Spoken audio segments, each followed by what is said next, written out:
Bismillahirrahmanirrahim. Welcome back to the Chemistry for Doctors. Lecture दे रही वजीर द लीडर्स कोचिंग अकेडमी बनो। आज एक बार फिर मैं हाजिर हूँ from the chemistry of doctors. लेकिन आज जो हमारा टॉपिक है वो जनरल ऑर्गेनिक केमिस्ट्री है। जनरल ऑर्गेनिक केमिस्ट्री के बारे में थोड़ा सा मैं खासकर एमडीकेट के लिहाज से एमसीक्यूज बताऊंगा कि एमडीकेट में ऑर्गेनिक केमिस्ट्री के लिहाज से एमसीक्यूज किस तरह आते हैं। और इस यहाँ पे मैं थोड़ा सा आपको समझाने की कोशिश करूंगा, एमसीक्यूज को बनाने की कोशिश करूंगा कि किस तरह एमसीक्यूज आते हैं, किस तरह एमसीक्यूज बनते हैं। यही हमारा टॉपिक है। किस तरह for example general organic chemistry में ये बात भी नोट कर ले कि सबसे पहले इसी बात को नोट करना चाहिए। सबसे पहले ये बात नोट कर लें कि अगर किसी मॉलिक्यूल के हाइब्रिडाइजेशन में हाइब्रिडाइजेशन का शुरुआत डी से हो तो ये बात नोट कर ले कि ये ऑर्गेनिक नहीं हो सकता, बल्कि ये इनऑर्गेनिक कॉम्प्लेक्स हो सकते हैं। यानी किस तरह, यानी कि इफ देयर इज हाइब्रिडाइजेशन, अगर यहाँ पे किसी मॉलिक्यूल का hybridization, if there is hybridization लेकिन स्टार्ट्स विद डी ऑर्बिटल, यानी डी से क्या हो स्टार्ट हो, then it will be the inorganic complex, inorganic complex। ये इनऑर्गेनिक कॉम्प्लेक्स हो सकते हैं। मींस अगर इस तरह के हो, यानी इसका क्या मतलब है, मेरा मतलब यह है कि अगर यो हो कि DsP2, अगर यो हो कि DsP3, इसी तरह के हो, यानी मतलब यह है कि डी से शुरुआत हो, किससे शुरुआत हो, डी से शुरुआत हो।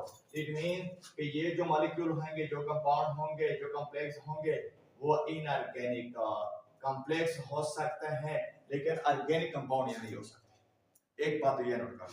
दूसरी बात क्या है, दूसरी बात यह है कि जो ऑर्गेनिक होते हैं, दूसरी बात यह होती है कि ये भी साथ साथ नोट कर ले कि जो ऑर्गेनिक कंपाउंड होते हैं उनमें से अक्सर sp, sp2, sp3,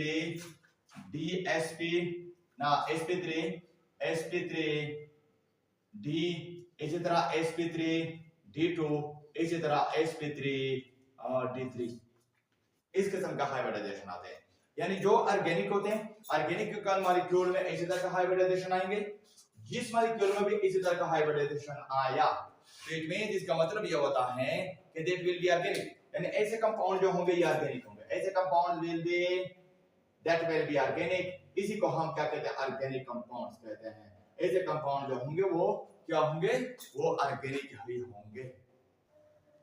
इस तरह अगर हम इलेक्ट्रोनेगेटिविटी की बात कर ले, किसके लिए, मुख्तलिफ ऑर्बिटल के लिए या सब शेल के लिए, तो बात नोट कर ले कि electronegativity of the s orbital that is more than p orbital that is more than d orbital, while d orbital की जो हाइब्रिडाइजेशन होगी वो f से ज्यादा होगी। सबसे ज्यादा इलेक्ट्रोनेगेटिविटी किसकी ज्यादा होती है, s ऑर्बिटल की। क्यों? क्योंकि that is near to the nucleus, ये न्यूक्लियस के नियर होते हैं, ये न्यूक्लियस के क्या होते हैं, दैट इज करीब होते हैं। f ऑर्बिटल की इलेक्ट्रोनेगेटिविटी इसलिए कम होती है क्योंकि ये न्यूक्लियस से दूर होते हैं। लेकिन अगर हम हाइब्रिडाइज्ड ऑर्बिटल की बात कर ले, इलेक्ट्रोनेगेटिविटी बात कर ले, लेकिन किस तरह हाइब्रिडाइज्ड ऑर्बिटल की, तो ये नोट कर ले कि sp की जो इलेक्ट्रोनेगेटिविटी है ये ज्यादा होंगे, ये ज्यादा होगी इलेक्ट्रोनेगेटिविटी किससे, sp2 से, जबकि sp2 की ज्यादा होगी किससे, sp3 से। यानी यही जो हाइब्रिडाइज्ड ऑर्बिटल है sp, इसके इलेक्ट्रोनेगेटिविटी ज्यादा sp2 से पैर sp3 से। क्यों? क्योंकि यहाँ पे अगर हम देख ले s कैरेक्टर भी 50% है, जबकि p कैरेक्टर भी 50% है। लेकिन अगर हम यहाँ की बात कर ले तो यहाँ पे जो s कैरेक्टर है वो तकरीबन 33% s कैरेक्टर है, जबकि p कैरेक्टर तकरीबन 66% है। लेकिन अगर हम यहाँ पे की बात कर ले तो s कैरेक्टर जो होता है तो 25% s कैरेक्टर है, जबकि बाकी p कैरेक्टर जो है यानी 75% ये p कैरेक्टर है। अब इट मींस कि यहाँ पे इलेक्ट्रोनेगेटिविटी sp की क्यों ज्यादा है, इसलिए ज्यादा है क्योंकि यहाँ पे जो s कैरेक्टर है, s कैरेक्टर वो 50% s कैरेक्टर है, इसलिए sp के इलेक्ट्रोनेगेटिविटी क्या है, ये ज्यादा है। इस तरह अगर हम दो तीन मॉलिक्यूल लेते हैं, उसके हाइब्रिडाइजेशन करते हैं, फॉर एग्जांपल यहाँ पे मैं कर लो CH3 CH2 into CH2 plus की मैं बात कर रहा हूँ, तो यहाँ पे क्या है, यहाँ पे ये जो मॉलिक्यूल है, इसी मॉलिक्यूल में ये कार्बन, ये sp3 हाइब्रिडाइज्ड है, ये कार्बन भी क्या है 1 2 3 मींस कि ये भी sp3 हाइब्रिडाइज्ड है, लेकिन ये carbon that carbon is the sp2 hybridized. यहाँ पे जो कार्बन है ये क्या है, ये sp2 हाइब्रिडाइज्ड है। लेकिन अगर इसी तरह मैं दूसरा मॉलिक्यूल लेता हूँ, यहाँ पे फॉर एग्जांपल CH3 है, CH2 है, इसी तरह CH2 नेगेटिव चार्ज है, ये नेगेटिव चार्ज। अब यहाँ पे अगर हम इसी कार्बन की बात करते हैं तो ये कार्बन जो होता है ये sp3 और ये कार्बन sp2, लेकिन ये कार्बन क्या सॉरी ये भी sp3 और ये भी sp3। क्यों? क्योंकि यहाँ पे जो होता है there is a negative charge, और यही नेगेटिव चार्ज क्या काम करता है, acts as a lone pair of electron, ये मतलब लोन पेयर ऑफ इलेक्ट्रॉन होता है। और हाइब्रिडाइजेशन में तो सबको पता है कि लोन पेयर ऑफ इलेक्ट्रॉन इसको हम क्या कहते हैं, कंसीडर करते हैं। अगर हम इसको कंसीडर करते हैं तो यहाँ पे भी नेगेटिव चार्ज क्या करता है कि इसी मॉलिक्यूल इसी कार्बन को वो sp2 से, यहाँ पे अगर हम देख ले sp2 है, लेकिन यहाँ पे अगर हम देख ले तो ये कार्बन क्या है, देयर कार्बन ये sp3। मींस के इसी मॉलिक्यूल में जब कार्बन आयन हो, कार्बन आयन में सारे के सारे इसी तरह का सारे के सारे sp3, लेकिन इसी तरह का मॉलिक्यूल में जिसको हम कार्बोकेटाइन कहते हैं जो कि पॉजिटिव चार्ज है, तो सिर्फ 2 कार्बन जो होंगे ये sp3 होंगे, लेकिन एक कार्बन क्या है, दैट इज sp2। लेकिन अगर हम यू कर ले फॉर एग्जांपल यहाँ पे अगर मैं बात कर लो इसी तरह CH3 into CH double bond into CH double bond into CH2, अगर इसी तरह का मॉलिक्यूल की हम बात कर ले, अगर इस तरह करें तो ये कार्बन क्या है मेरे पास, ये कार्बन अगर हम देख ले ये कार्बन मेरे पास है sp3, लेकिन ये कार्बन क्या है, दैट इज sp2, ये कार्बन मेरे पास sp2 है, लेकिन इसी कार्बन की अगर हम बात कर ले कि दैट इज आल्सो sp2, ये भी sp2 है। मींस का डबल बॉन्ड, एक डबल बॉन्ड आया, डबल बॉन्ड आने से एक कार्बन sp3 बना, बाकी 2 sp2 बने। लेकिन अगर इसी तरह मैं यू कर लो, इसी तरह अगर मैं कर लो for example CH2 double bond CH into CH2 negative, CH2 negative, इसी तरह अगर हम यहाँ पे कर लें तो फिर ये कार्बन किस तरह बनता है, इसी कार्बन के अगर हम हाइब्रिडाइजेशन निकाले तो क्या आता है sp2, लेकिन इसी कार्बन का ये भी क्या 1 2 3 मीन के ये भी sp2 है, लेकिन अगर हम यहाँ पे करते हैं तो so that carbon will be also sp2। अब यहाँ पे एक डिफरेंस आ रहा है, यहाँ पे एक डिफरेंस आ रहा है कि नेगेटिव चार्ज तो यहाँ पे भी था, यहाँ पे नेगेटिव चार्ज था, लेकिन यहाँ पे इसी नेगेटिव चार्ज को मैंने कंसीडर की, लेकिन यहाँ पे नेगेटिव चार्ज भी हैं, लेकिन इसी नेगेटिव चार्ज को मैंने as a lone pair consider नहीं की। क्यों?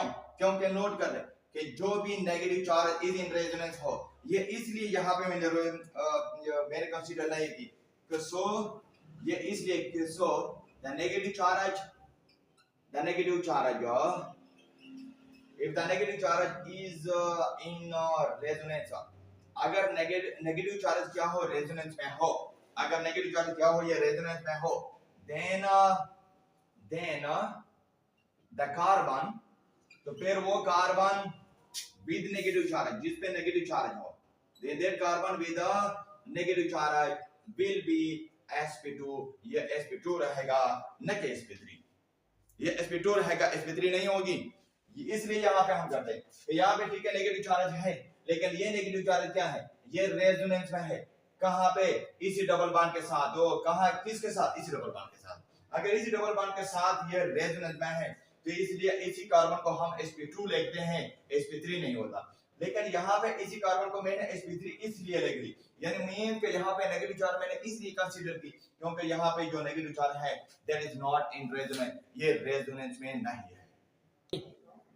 अच्छा इस तरह अगर हम यहाँ पे देख ले भारत में इस तरह का एमसीक्यू भी आ सकता है कि यहाँ पे मॉलिक्यूल देंगे कि इन मॉलिक्यूल में यानी ए बी सी और डी में से किस मॉलिक्यूल में तमाम के तमाम कार्बन sp2 होते हैं, हम तमाम के तमाम कार्बन क्या होंगे, sp2 होंगे। तो देख ले यहाँ पे कि किस मॉलिक्यूल में तमाम के तमाम कार्बन sp2 होते हैं। यहाँ पे अगर हम देख ले तो यहाँ पे कार्बन क्या है sp3, यहाँ पे कार्बन भी sp3 है, लेकिन यहाँ पे कार्बन भी sp3 है। मींस अगर sp2 की बात हो रही है तो so that a is wrong, पहला वाला गलत है। लेकिन अगर हम यहाँ पे कर ले तो यहाँ पे sp2 है, द कार्बन है, ये कार्बन वाला भी 1 2 3, ये भी sp2, लेकिन अगर हम यहाँ की करते हैं तो ये भी क्या है sp2, ये भी sp2। यानी मीन ये भी sp2, ये भी sp2, ये भी sp2। लेकिन ये बात नोट कर ले, यहाँ पे नेगेटिव चार्ज है। इस नेगेटिव चार्ज है, लेकिन क्या है, ये negative charge that is in resonance किसके साथ, इस डबल बॉन्ड के साथ। इसलिए यहाँ पे इस कार्बन को मैंने sp2 लेंगे। लेकिन अगर यहाँ पे बात कर ले, यानी मींस कि B1 इज करेक्ट, कि B1 इज करेक्ट है, ये वाला जो मॉलिक्यूल है CH2 double bond CH into CH2 negative, इसमें तमाम के तमाम कार्बन क्या है, sp2 है। यानी मींस कि ऑल द B क्या है, ये करेक्ट है। लेकिन अगर हम यहाँ की बात कर रहे हैं CH2 double bond CH into CH2 plus, अगर यहाँ की बात कर रहे हैं तो फिर देख ले, ये कार्बन जो होता है ये sp2 होता है, और ये कार्बन भी क्या है, ये भी sp2 है।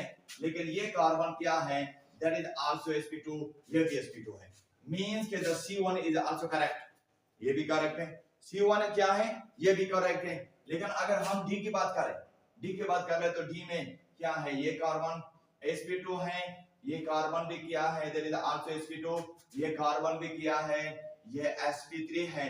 लेकिन अगर हम इसी कार्बन की कर ले तो फिर ये sp3 बना। अब देख ले यहाँ पे जरा, यहाँ पे नेगेटिव चार्ज है, लेकिन कार्बन sp3 बना, यहाँ पे नेगेटिव चार्ज है, sp2 बना। क्यों? क्योंकि यहाँ पे जो नेगेटिव चार्ज है ये इज इन रेजोनेंस है किसके साथ, इस डबल बॉन्ड के साथ। लेकिन यहाँ पे जो नेगेटिव चार्ज है ये रेजोनेंस में नहीं है। अगर रेजोनेंस में नहीं है तो ये कार्बन जो होगा ये sp3 बनेगा। सो इट मींस कि इसी मॉलिक्यूल में से सिर्फ B और C जो है ये करेक्ट है, B और C करेक्ट है। क्यों? क्योंकि B में भी सारे के सारे कार्बन sp2 हैं, और C में भी सारे के सारे कार्बन क्या है, दैट इज sp2 पॉसिबल। अच्छा, अगर इस तरह के एमसीक्यूज भी आता है कि सपोज करें यहाँ पे number of pi electron in that molecule, इसी मॉलिक्यूल में नंबर ऑफ पाई इलेक्ट्रॉन कितने होंगे। फॉर एग्जांपल यहाँ पे हम करते हैं 2 पाई इलेक्ट्रॉन की बात हो रही है। इस तरह 6 B में 6, C में कितना आएंगे 8, इसी तरह D में कितना आएंगे 10। अगर पाई इलेक्ट्रॉन की बात कर ले तो पाई इलेक्ट्रॉन यहाँ पे कितना है, the number of pi electron in that molecule is only and only 6। ये B वाला जो है दैट इज करेक्ट, ये B वाला करेक्ट है। क्यों B वाला करेक्ट है, इसलिए B वाला करेक्ट है क्योंकि ये 2 पाई इलेक्ट्रॉन ये हो गए, 2 इलेक्ट्रॉन ये पाई इलेक्ट्रॉन है, ये भी पाई इलेक्ट्रॉन, 2 इलेक्ट्रॉन क्या है, ये भी पाई इलेक्ट्रॉन है। लेकिन अगर हम देख रहे हैं इन 4 इलेक्ट्रॉन में से ये जो 4 इलेक्ट्रॉन है, इन 4 के 4 इलेक्ट्रॉन पाई इलेक्ट्रॉन नहीं होते। पाई इलेक्ट्रॉन कौन से होते हैं, पाई इलेक्ट्रॉन किसे कहते हैं, पाई इलेक्ट्रॉन सिर्फ उसी को कहते हैं जो कि डबल बॉन्ड के साथ रेजोनेंस में आता हो। अब यहाँ पे अगर हम देख लें कि यहाँ पे 4 इलेक्ट्रॉन है जो बतौर लोन पेयर इलेक्ट्रॉन काम करता है, ये 4 इलेक्ट्रॉन, ये 4 के 4 इलेक्ट्रॉन इसी डबल बॉन्ड या इसी डबल बॉन्ड के साथ रेजोनेंस में नहीं है, बल्कि अगर है तो सिर्फ 2 इलेक्ट्रॉन रेजोनेंस में आते हैं। कितने इलेक्ट्रॉन रेजोनेंस में आते हैं, 2 इलेक्ट्रॉन। सपोज के लिए मैं इसी इलेक्ट्रॉन को कंसीडर करता हूं कि ये 2 इलेक्ट्रॉन जो होते हैं ये रेजोनेंस में आते हैं। अगर ये 2 इलेक्ट्रॉन कॉन्जुगेशन या रेजोनेंस में आते हैं, इट मींस कि ये 2 इलेक्ट्रॉन जो होंगे ये पाई इलेक्ट्रॉन होंगे। तो कितने बने, 2 + 2 4 + 2 कितने, the number of pi electron in that molecule will be 6। कितना होंगे, ये 6 के बराबर होंगे। अच्छा, इस तरह अगर हम और एमसीक्यूज को देख ले, फॉर एग्जांपल पाई इलेक्ट्रॉन इसमें कितने होंगे, यानी यहाँ पे तो पाई इलेक्ट्रॉन 6 है, यानी हर कोई अक्सर ये कहता है कि 8 नहीं है 6 है, क्योंकि यहाँ पे ये 4 के 4 इलेक्ट्रॉन जो होते हैं, 4 इलेक्ट्रॉन पाई नहीं हो सकते, ये 2 इलेक्ट्रॉन पाई हो सकते हैं, क्योंकि 2 इलेक्ट्रॉन रेजोनेंस में ऐसे रहते हैं। लेकिन अगर इस तरह का हम मॉलिक्यूल में ले लो, ये मेरे पास मॉलिक्यूल है, किया ये दो लोन पेयर इलेक्ट्रॉन है उस नाइट्रोजन के ऊपर, इस नाइट्रोजन के ऊपर ये 2 इलेक्ट्रॉन, क्या ये पाई है का नहीं है। अब अगर हम यहाँ पे देखें, यहाँ पे डबल बॉन्ड है CH2 double bond CH into NH2, यहाँ पे डबल बॉन्ड, ये डबल बॉन्ड, ये 2 इलेक्ट्रॉन जो होंगे ये रेजोनेंस में है, किस में रेजोनेंस में, किसके साथ रेजोनेंस में, डबल बॉन्ड के साथ। इट मींस इसका मतलब यह है कि ये जो 2 इलेक्ट्रॉन हैं, ये 2 इलेक्ट्रॉन क्या है, these are the pi electron, ये पाई इलेक्ट्रॉन है। लेकिन अगर हम यहाँ पे बात कर ले, यहाँ पे बात कर ले, फॉर एग्जांपल यहाँ पे इसी मॉलिक्यूल में यहाँ पे भी NH2 के साथ 2 इलेक्ट्रॉन ऊपर मौजूद है बतौर लोन पेयर, क्या ये 2 इलेक्ट्रॉन बतौर पाई इलेक्ट्रॉन काम करता है, नहीं। ठीक है, यहाँ पे डबल बॉन्ड है, यहाँ पे ये इसलिए यहाँ पे काम नहीं करता क्योंकि these 2 electrons are not in resonance, ये रेजोनेंस में नहीं है। जब रेजोनेंस में नहीं है तो इट मींस इसका मतलब यह होता है कि ये जो 2 इलेक्ट्रॉन हैं that is not pi electron, तो इसी को हम पाई इलेक्ट्रॉन नहीं कहते, ये पाई इलेक्ट्रॉन नहीं है।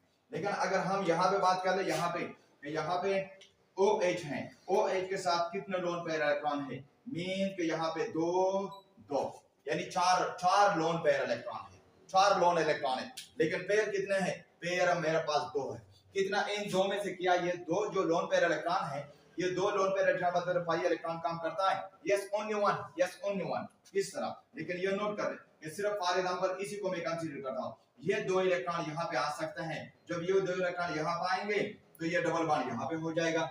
मींस कि इन चार इलेक्ट्रॉन में से जिस तरह के यहां पे मैंने की है, इन चार इलेक्ट्रॉन में से सिर्फ ये दो जो इलेक्ट्रॉन है ये रेजोनेंस में हिस्सा ले सकते हैं, बाकी जो ये दो इलेक्ट्रॉन है ये हिस्सा नहीं लेंगे। सपोज करें अगर हम इसी दो इलेक्ट्रॉन को कंसीडर करते हैं कि ये रेजोनेंस में हिस्सा लेते हैं, इट मींस कि इसका मतलब ये होता है कि ये दो इलेक्ट्रॉन्स पाई इलेक्ट्रॉन है, लेकिन ये दो electrons these are not the pi electron, ये दो इलेक्ट्रॉन पाई इलेक्ट्रॉन्स। इस तरह अगर हम देख ले यहाँ पे एक मॉलिक्यूल मैं दे रहा हूँ CH3 CH double bond NH, लेकिन इसका मतलब है कि NH पे दो इलेक्ट्रॉन ऊपर मौजूद है। अगर NH के ऊपर दो इलेक्ट्रॉन मौजूद है लेकिन यहाँ पे डबल बॉन्ड यहाँ पे, इट मींस कि ये दो इलेक्ट्रॉन रेजोनेंस में नहीं है। अगर ये दो इलेक्ट्रॉन रेजोनेंस में नहीं है तो so this two electrons are not in resonance, अगर रेजोनेंस में नहीं है तो ये दो electron these are not pi electron, ये पाई इलेक्ट्रॉन नहीं है। इट मींस इस सारे एग्जांपल से जितने भी यहाँ पे मैंने एग्जांपल कर दिया खासकर फॉर एमडीकेट स्टूडेंट के लिए, पाई इलेक्ट्रॉन सिर्फ और सिर्फ वही पाई इलेक्ट्रॉन होंगे जो कि रेजोनेंस में हो, जो रेजोनेंस में आते हो। जो रेजोनेंस में नहीं आते वो इलेक्ट्रॉन पाई नहीं होंगे, पाई नहीं होंगे, ठीक है।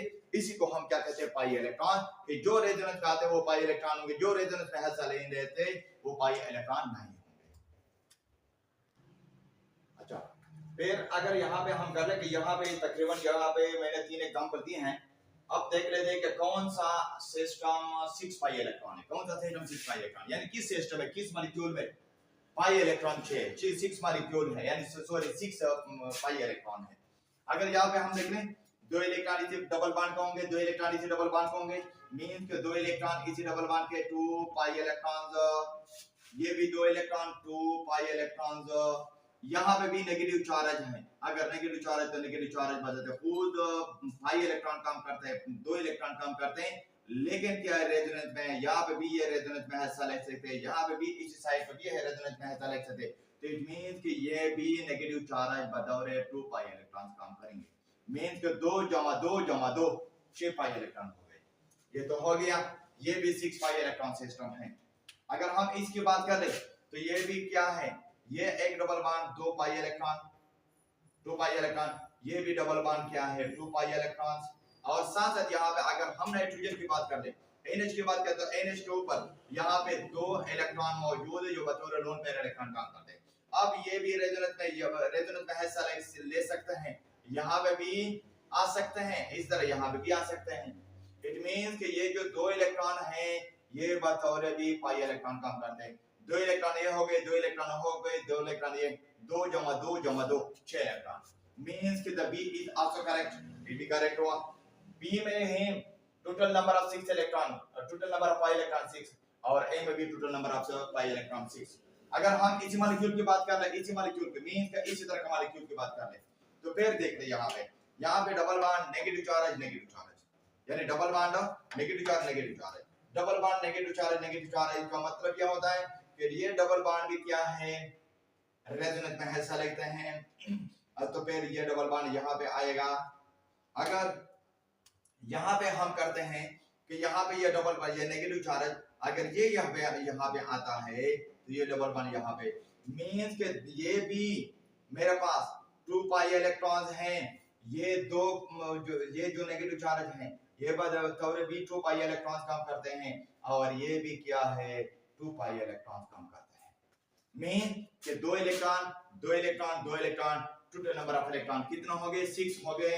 यहाँ पे भी total number of pi electron 6, यहाँ पे भी total number of pi electron 6, यहाँ पे भी total number of pi electron 6, mean कि द D1 इज करेक्ट, कि D में क्या आता है all of these A B C में 6 पाई इलेक्ट्रॉन है, total number of electron in all the 3 will be 6, in all the 3 will be 6।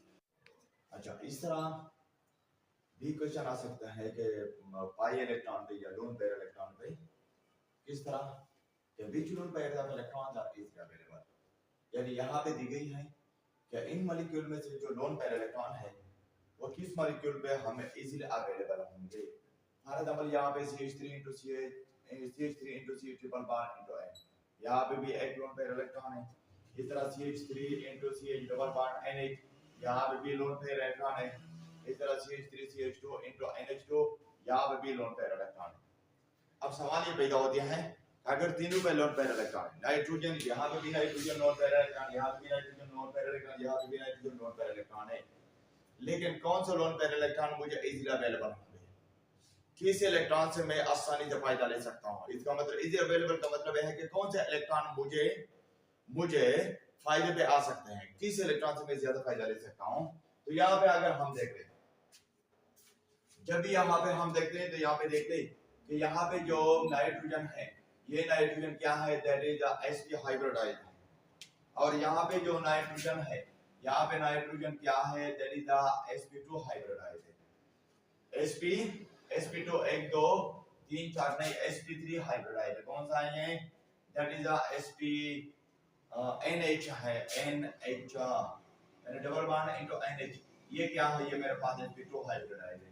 लेकिन अगर हम यहाँ पे कर ले तो यहाँ पे जो नाइट्रोजन है दैट इज sp3 हाइब्रिडाइज है। तो ऑलरेडी हमें पता है कि जो इलेक्ट्रोनेगेटिविटी होगी, ये पहले मैं कर चुका हूँ, इलेक्ट्रोनेगेटिविटी ऑफ sp जो होती है ये मोर है किस sp2 से, इज मोर देन sp3, ये इलेक्ट्रोनेगेटिविटी आ रहा है। अगर इलेक्ट्रोनेगेटिविटी sp की ज्यादा है तो इट मींस कि ये जो इलेक्ट्रॉन होते हैं, यहाँ पे जो लोन पेयर इलेक्ट्रॉन है, ये लोन पेयर इलेक्ट्रॉन मुझे इजीली अवेलेबल नहीं है। मींस कि that is available but more difficultly, more difficulty available है, ये मुझे मोर डिफिकल्टी अवेलेबल है यहाँ पे नाइट्रोजन।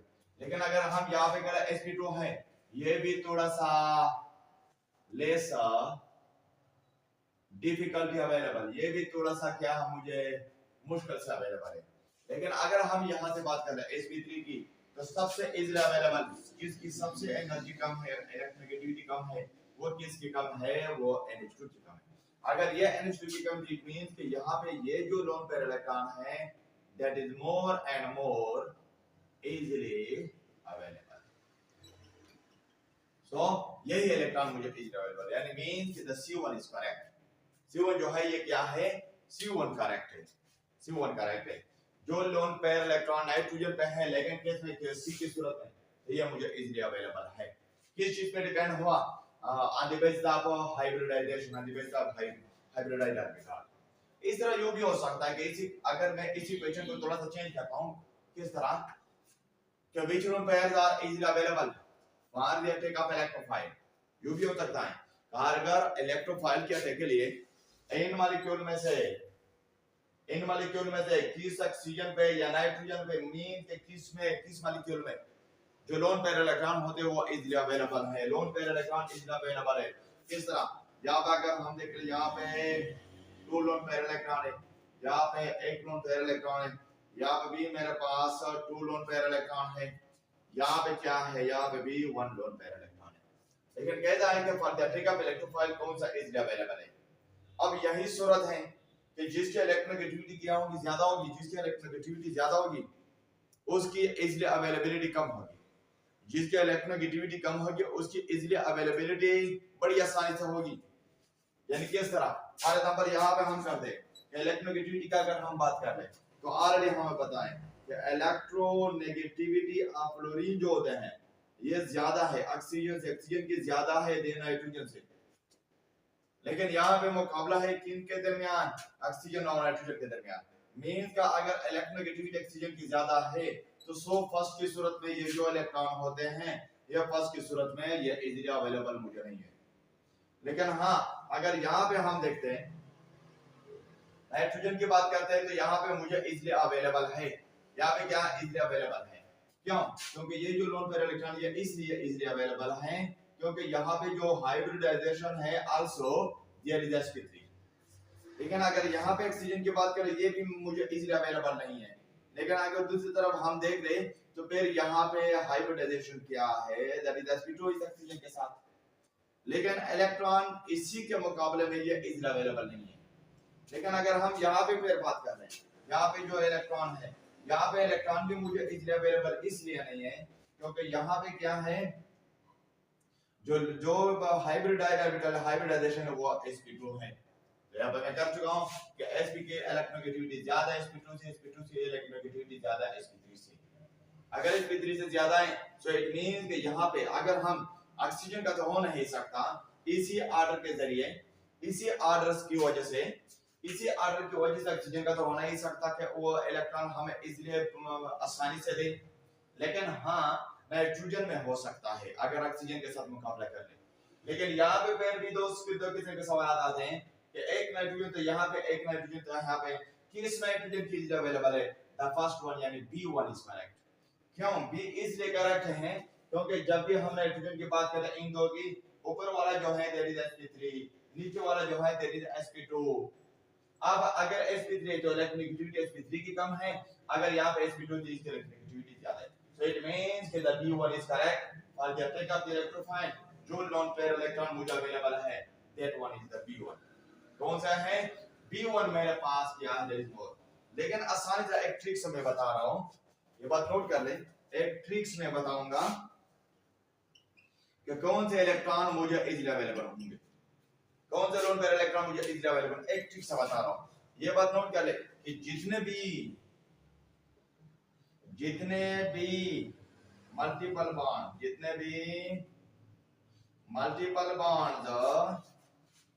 ज्यादा हो, जितने भी मल्टीपल बॉन्ड ज्यादा होने का क्या मतलब है कि नंबर ऑफ यानी डबल एंड ट्रिपल बॉन्ड किस मॉलिक्यूल में जितने भी ज्यादा, उसी मॉलिक्यूल्स में लोन पेयर इलेक्ट्रॉन की अवेलेबिलिटी, लोन पेयर इलेक्ट्रॉन्स की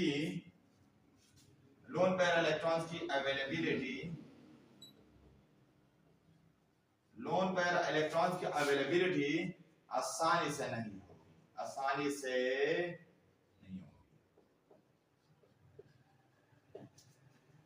दैट द शॉर्ट ट्रिक्स कि जिसमें ट्रिपल बॉन्ड होता है या जिसमें डबल बॉन्ड होता है उसमें जो लोन पेयर इलेक्ट्रॉन होंगे उस लोन पेयर इलेक्ट्रॉन की अवेलेबिलिटी आसानी से नहीं होगी।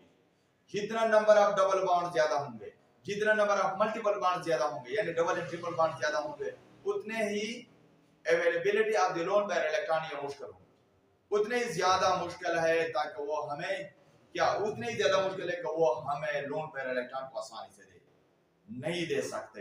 यही मेरे पास ट्रिक्स हैं कि अगर आपने देखना है, एक तो हाइब्रिडाइजेशन को देखने के कौन सा हाइब्रिडाइजेशन है, और दूसरी बात ये होती है कि सिंपल यह है कि मल्टीपल बॉन्ड्स को देख ले कि मल्टीपल बॉन्ड किस में ज्यादा, अगर मल्टीपल बॉन्ड ज्यादा है तो वहां पे easily availability of the lone pair electron नहीं होगी। ठीक है, इसी तरह का इंडिकेट के सवाल इस तरह